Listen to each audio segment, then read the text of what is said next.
Brandy செய்திகள். கமல் பேச்சு புரியல, வானதி சீனிவாசன் அதிரடி நக்கல்.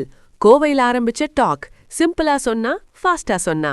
ஹலோ ஹலோ ஹலோ மக்களே, இது உங்கள் லோக்கல் லேக்கா. என்ன பாஸ், நம்மவர் கமல் சார் டெல்லியில போய் ஒரு மாஸ் ஸ்பீச் கொடுத்திருக்காரு. ஆனா அதை கேட்டுட்டு நம்ம வானதி அக்கா என்ன சொல்லிருக்காங்க தெரியுமா? அவர் என்ன பேசுறாருன்னே எனக்கு புரியல. உங்களுக்கு புரிஞ்சுதா?ன்னு ஒரு போடு போட்டிருக்காங்க. புரிஞ்சாதானே ஓட்டு போடுவாங்கன்னு கோவை எலெக்ஷன் வரைக்கும் போயிட்டாங்க பாருங்களே.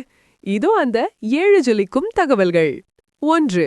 மாநிலங்களவை எம்பியாக தனது முதல் உரையை ஆற்றிய கமல்ஹாசன் தமிழ் மொழி மற்றும் தேர்தல் சீர்திருத்தங்கள் குறித்து பல தத்துவார்த்தமான கருத்துக்களை பேசினாரு.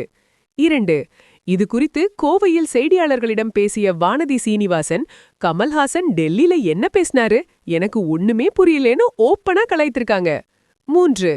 கமல்ஹாசன் பேசுறது யாருக்கும் புரியாது, அதனாலதான் கோவை தெற்கு தொகுதி மக்கள் அவரை தோற்கடிச்சு வீட்டுக்கு அனுப்புனாங்கன்னு 2021 எலெக்ஷன் மேட்டரை தூசு தட்டிருக்காங்க வானதி அக்கா. 4. மக்கள் பிரச்சனைகளை நேரடியா பேசாம புரியாத மொழியில பேசுறனாலதான் அவரை மக்கள் ஏத்துக்கலன்னு வானதி சீனிவாசன் ஒரு பெரிய செக் வச்சிருக்காரு. 5. நிதியமைச்சர் நிர்மலா சீதாராமனுக்கு பதிலடி கொடுக்கறதா நினைச்சுக்கிட்டு அவர் ஒரு புரியாத புதிரா அங்க வலம் வர்றதா பாஜக தரப்பு விமர்சிச்சிட்டு இருக்கு. 6.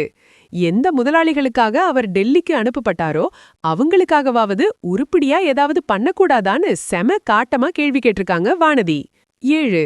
தவேக விஜய் ஒரு பக்கம் மாஸ் காட்டிட்டு இருக்கிறப்போ கமல் சாரோட இந்த ராஜ்யசபா என்ட்ரிய வானதி அக்கா இப்படி வச்சு செஞ்சிருக்கிறது இப்போ சோஷியல் மீடியாவுல ஹாட் டாபிக். கண்ணா, கமல் சாரோட தமிழ் கொஞ்சம் ஹை லெவல் தான், ஆனா வானதி அக்காவுக்கு அது அவுட் ஆஃப் சிலபஸ் மாதிரி தெரிஞ்சிருக்கு போல.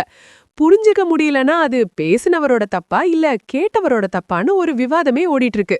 வானதி அக்காவோட இந்த கவுண்டர் அட்டாக்குக்கு கமல் சார் ஏதாவது தத்துவார்த்தமா பதில் சொல்வாரா, இல்ல 2026ல கோவையில மீண்டும் ஒரு திக் மோதல் நடக்குமா? இந்த மொழி அரசியலுக்கு மக்கள் ஒரு பெரிய விசில் அடிக்க போறாங்க பாரு. It's a classic rematch of words between the Coimbatore rivals pass. கமல்ஹாசனோட அந்த ராஜ்யசபா ஸ்பீச்ல நிஜமாவே என்னதான் இருந்துச்சு?